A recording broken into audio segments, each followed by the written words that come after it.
Right. So I chose to name this presentation Cutting Qubit Counts with Cat Qubits because there is a topic in this hackathon where you will be asked to reduce the number of qubits, and this is precisely what Cat Qubits are good at. So I'm going to show you today how this works. Maybe a few words about Alice and Bob before we begin. Our purpose at Alice and Bob is to build a universal fault-tolerant quantum computer. We were founded 4 years ago by Theo and Raphael, who were PhD students working on cat qubits, and who decided to make this available to everyone by building a company. 4 years later, we've raised 30 million euros in VC capital. We've hired over 80 employees. And we've had a number of very interesting achievements that I will tell you about in the next few slides. But before we dive into the specifics of what we do at Alice and Bob and what we do with cat qubits, I would first like to tell you about logical qubits and the qubit overhead that they introduce, because this is basically what we're fighting with our approach. The first thing that you need to notice is that there are several types of speedups that you can get with quantum computers. And a lot of the algorithms that we're studying only bring a polynomial speedup. While this is great on paper, if we want to turn this into an actual speedup, into an algorithm that's actually going to run faster, we'll also need to take into account the time it takes to execute quantum operations. And unfortunately, quantum computers are actually slower than classical computers who have been optimized over the past 50 or 70 years. And if you look at this use case here, you can see that even though the quantum algorithm is reducing the number of steps, we're going from 10 to the minus 9 to less than 10 to the minus 5, because each step takes much longer to complete on the quantum computer, the computation eventually takes longer. And so we go from a few days of computation on the classical computer to several years on the quantum computer, in spite of the polynomial speedup that we're getting in the number of operations. So if we want to have a useful quantum computer, what we believe at Alice and Bob is that you can't just work with a polynomial speedup and you need to have a super polynomial or exponential speedup. But getting an exponential speedup is difficult because the few exponential algorithms that we know require very deep circuits. And if we take Shor's algorithm as an example, you can see that it requires big O of n qubits to run on an n-bit key and big O of n to the 3 circuit depth. So that's a lot of opportunities to get an error. And if you do the math as it is displayed on the slide, you realize that if you want to break a 2000-bit number, you need to have an error probability at the level of each operation that is lower than 10 to the minus 12. I guess you know that we are currently very far from this kind of fidelities. We're at best at 10 to the minus 3. And the concerning thing is that these error rates are not improving fast enough. You see here on the left that superconducting qubits have been improving over the past 20 years. We've gained something like 6 or 7 orders of magnitude over 20 years. And you can also see that even in other technologies, the progress is not as fast as we need it to be. If we wait for physical qubits that have 10 to the minus 12 fidelity, we're likely going to wait for it. So we need to have another solution. Of course, most of you here are familiar with quantum error correction, and that enables you to build logical qubits. But there is a big problem with logical qubits because even though they enable you to reach the error rates that you need to run these big algorithms, they also come with a large overhead in terms of number of qubits. And so if you take, for example, the papers from Google where they explain how they implement quantum error correction on transmon qubits using a surface code, you can see that if you want to run Shor's algorithm for RSA 2048, you need to have something like 6,000 logical qubits, and this translates into 20 million logical qubits, which is really a lot, especially if you look at the size of the current machines that we're able to build. Because we have this problem at Alice and Bob, we chose to go for a specific type of qubits, the cat qubits.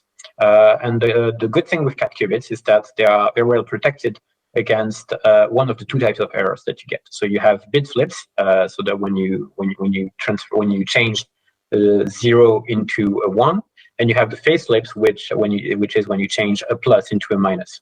the errors on different axes of the block sphere.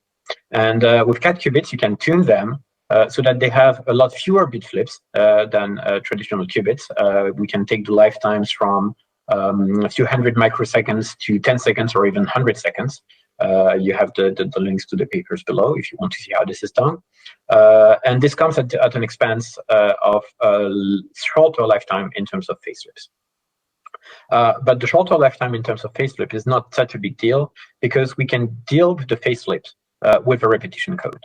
And this is how it works. So if you take an approach that uses the surface code, if you want to repeat your information something like 30 times, you're going to need about 1,000 qubits in order to create just one logical qubit. Whereas if you use cat qubits, because you only have one type of error to correct, then the estimation goes down to something about 30 qubits in order to create a logical qubit. And we can do now even better using LDPC codes instead of repetition code. And if we look at the resource estimation that this gives us, then we go from 20 million physical qubits using a surface code to 350,000 cat qubits if we use a repetition code, and even 100,000 cat qubits if we use LDPC codes, as we show in our most recent papers. So you can see that this is a reduction in the number in terms of number of qubits of up to 200 times compared to a surface code approach. And this is not just a theoretical achievement, it's also an experimental achievement. We've been able to show that with one cat qubit, you can achieve the bit flip lifetimes of about 49 transmons. If we compare so with a Google paper. And the cat qubit approach has also been chosen by Amazon to launch their quantum computing initiative. And if we look at the blueprint that they published in 2020 or 2021, I'm not exactly sure, when they launched their initiative, you can find over 150 mentions of Alice in Box technology. So as you can see, cat qubits are very promising way to implement logical qubits. And we let you experiment with cat qubits using our software toolkit that is called Felis. And so Felis is supported by Qiskit. So it works as a Qiskit provider. It gives you a Qiskit backend on which you can execute your circuits. And it will let you soon access real hardware. So I'm just doing a bit of teasing here. So we're soon going to make a real cat qubit available for you to test and to witness all the figures that I gave earlier. So stay tuned for this. But for now, what you will be most interested in is the emulation capabilities of Felis, because we have two types of backends. We have physical backends that let you study error correction, and logical backends which let you run algorithms. I'm going to explain in a bit more detail what this means. So when you have a physical backend, then one qubit in your circuit is going to correspond to one qubit on your chip. This way you can reproduce what it looks like to work with the chips that we currently have, because we do not currently have logical qubits. So we're building what it takes to build one, but you will see what it takes to implement error correction on actual physical cat qubits, featuring the noise bias that I showed between bit flips and phase flips. And the problem is that if you use physical backends in order to run algorithms, then you will have to implement all the error correction mechanisms manually. And this is going to be way too much work. And this is also going to be way too hard for the emulator to run the number of qubits that you need. And this is why we developed a second type of backends, so the logical backends, in which we abstract away error correction. And in this case, the one qubit that will be in the quantum circuit that you define is going to correspond to several qubits on an actual chip with error correction running in the background. So when you use a logical backend, then you get a universal set of gates, unlike when you're running the physical backends. And then you can also tune some parameters to, for example, increase or decrease the code distance and see the impact of errors on the results of your code. And in both types of backends, then you can tune some parameters. So you can, for example, tune the number of photons in the cat qubit, which enable you to tune the bit flip phase flip trade-off. You can have then maybe a shorter bit flip lifetime, but it's going to give you a longer phase flip lifetime. So you can this way find the best compromise for what you're doing. And you can also change the hypothesis on the hardware quality. So especially kappa 1 and kappa 2, which are the two main parameters for cat qubits. All of this is explained in more details in our documentation.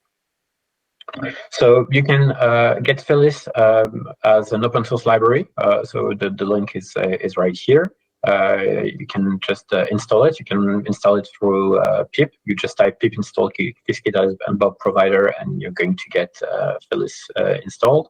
You can also play with it on OVH Cloud, and this is in this case you get a pre-set-up environment. You don't need to do the pip install and everything. So you need to go to the AI notebooks and set up a notebook using Phyllis. Just be aware if you do this that you'll need to update the version of Phyllis, because it's we've made recent updates on it to improve the compatibility with third-party libraries, and so this needs to be done manually in OVH Cloud for the moment.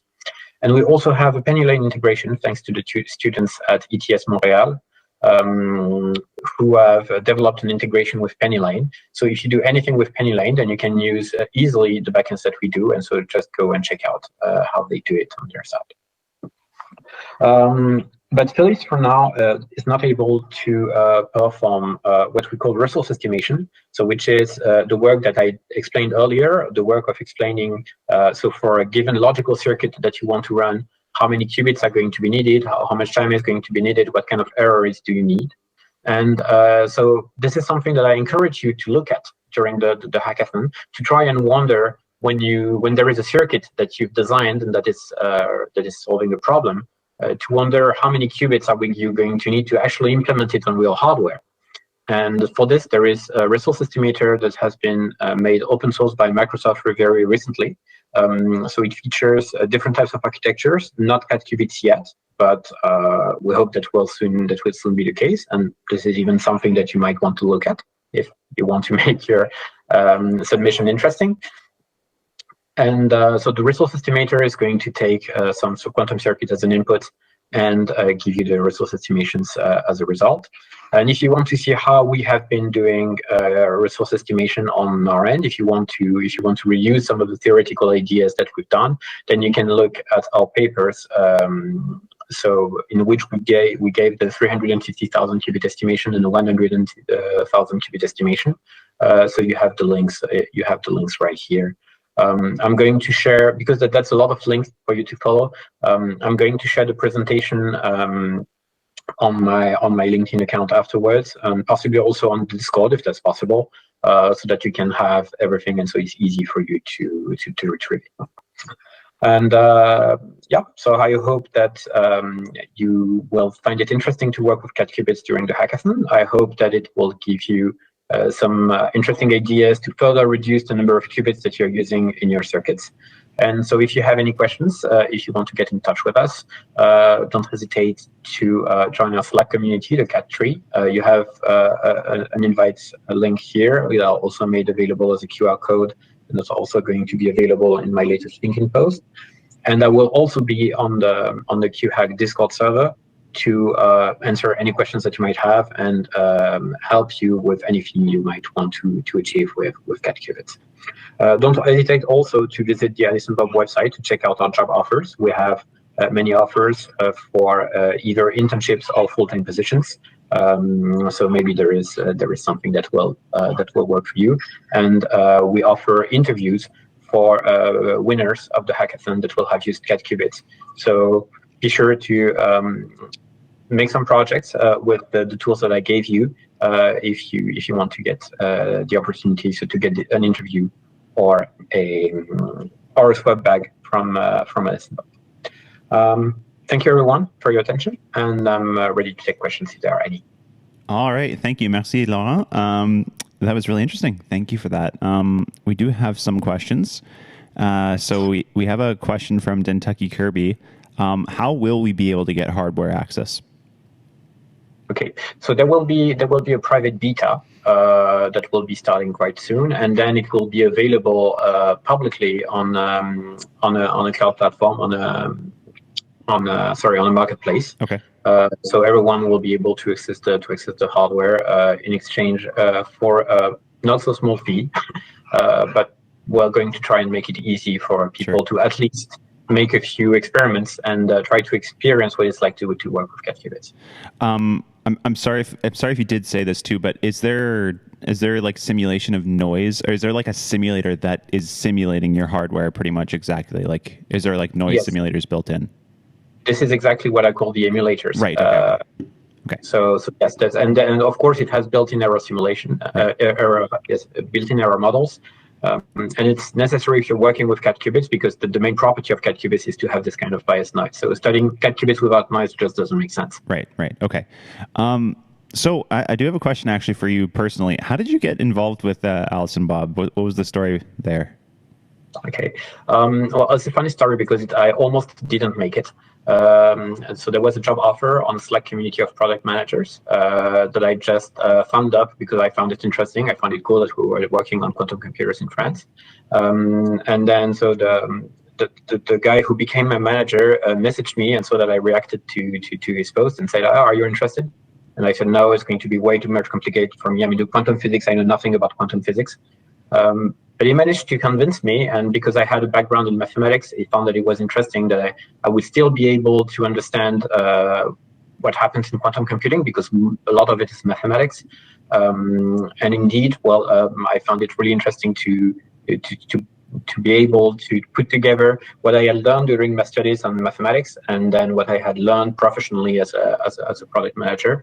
And I'm really happy that I made the move, because this is a super interesting field. Nice, cool, right on. We had another question from Dentucky Kirby in the Twitch chat. So I know that cat qubits are just like many other like bosonic codes, like GKP qubits and stuff. So their question was basically cat qubits versus GKP qubits. Who wins? Okay. Well, there are two different approaches, because the approach of GKP is to reduce the two types of errors at the same time. And so you're going to need something like a surface code when you're working with GKP codes. But it's all going to depend on the errors that you're going to achieve. I mean, if your error rates with GKP are low enough, then maybe your surface code is going to be small enough for the number of qubits to be interesting. Whereas on cat qubits, we all bet on the noise bias. We bet everything on the noise bias. And so if we can get a noise bias that is strong enough and phase sweep lifetimes that are long enough, then we can also get an interesting reduction in the number of qubits. So basically, it's all going to boil down to what kind of performance we can reach with our bosonic codes. I think both approaches are valid. We chose to go for cat, but we also respect what's happening on the GKP side. Nice, cool. You did mention that the PennyLane integration or support that was made possible by some help from folks at ETS. In Montreal. They were actually here last week at the in-person QHack portion. So just shout out to them, and they're also, I think, in the top 20 on the on the ranking for the coding challenges currently. So just a bit of a shout out there. That's really interesting. Good for you guys. I think we'll leave it there, Laurent. Thank you so much for joining us. Again, Laurent will be on the Discord. So I think you said you'd share some of your links or links to your presentation, stuff like that on the Discord. So go on to the Discord if you'd like to chat with Laurent further. But Laurent, for now, j'espère que vous avez un bonsoir. Merci beaucoup. Cheers. Thank you very much. Bye.